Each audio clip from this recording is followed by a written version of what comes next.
1954 में एक plane Japan के एयरपोर्ट पर लैंड हुआ और उससे एक नॉर्मल व्यक्ति बाहर निकला। जैसे कि आपको पता ही होगा, प्लेन से उतरने के बाद एक जगह पे पासपोर्ट चेकिंग होता है। वो आदमी एक बिजनेसमैन टाइप लग रहा था और ऐसा प्रतीत हो रहा था कि वो अपने बिजनेस ट्रिप पे बाहर आया हो। पर जब उस आदमी का पासपोर्ट देखा गया तब वो पासपोर्ट यूरोप की किसी कंट्री टॉरेट की थी।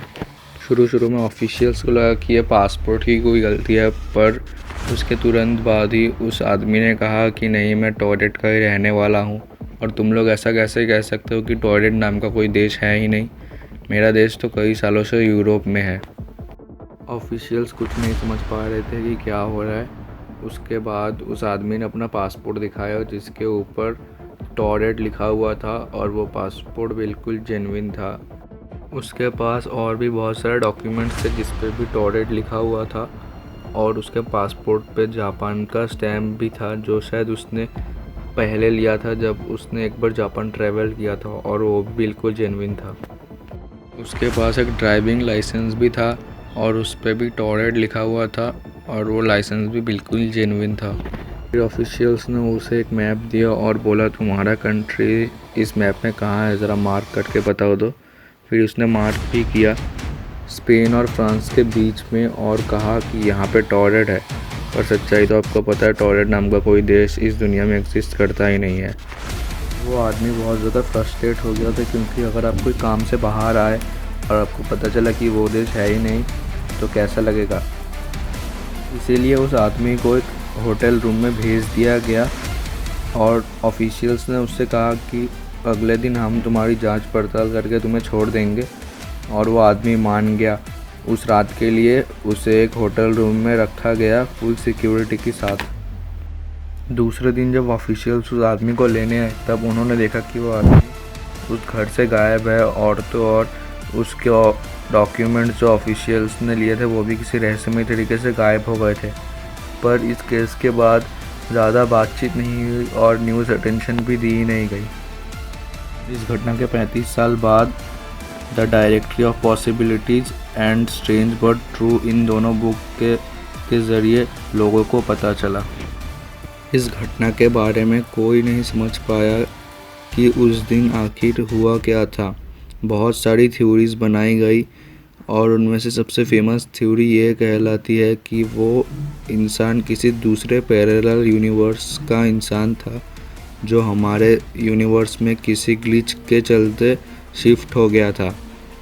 पैरेलल यूनिवर्स का थ्योरी ये कहता है कि इस दुनिया में बहुत सारी यूनिवर्स है और उनमें से ही कोई एक यूनिवर्स में टॉरेट नाम का कोई यूरोपियन कंट्री एग्जिस्ट करता है जहाँ से यह आदमी किसी तरह स्लिप हो गया था। और क्योंकि वो आदमी कभी इस रियल दुनिया में एग्जिस्ट किया ही नहीं था, जो ऑफिशियल्स ने उससे लाइसेंस और डॉक्यूमेंट्स लिए थे वो भी गायब हो गए।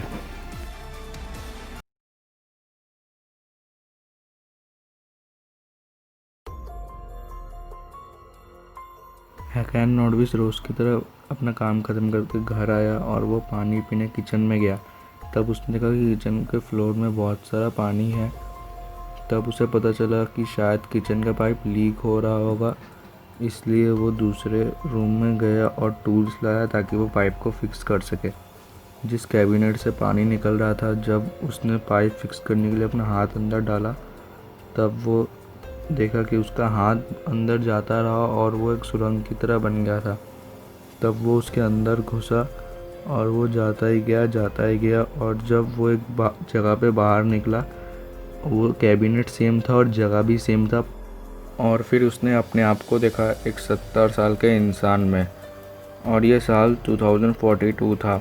इसका मतलब 2006 से 2042 means 35 years in the future. बात सुन के कोई भी कह देगा कि ये इंसान झूठ बोल रहा है, पर आप तब तक विश्वास नहीं करेंगे जब तक आप इन फ़ोटोज़ को नहीं देखेंगे। लकीली उसके पास उसका मोबाइल फ़ोन था और उसने उससे कुछ ये खींचा। उसने कहा कि हम दोनों ने कुछ साथ वक्त बिताया और ये उसके लिए एक बहुत ही अच्छा पल था। उन्होंने अपने हाथ के टैटूज़ को भी कंपेयर किया और वो दोनों सेम थे।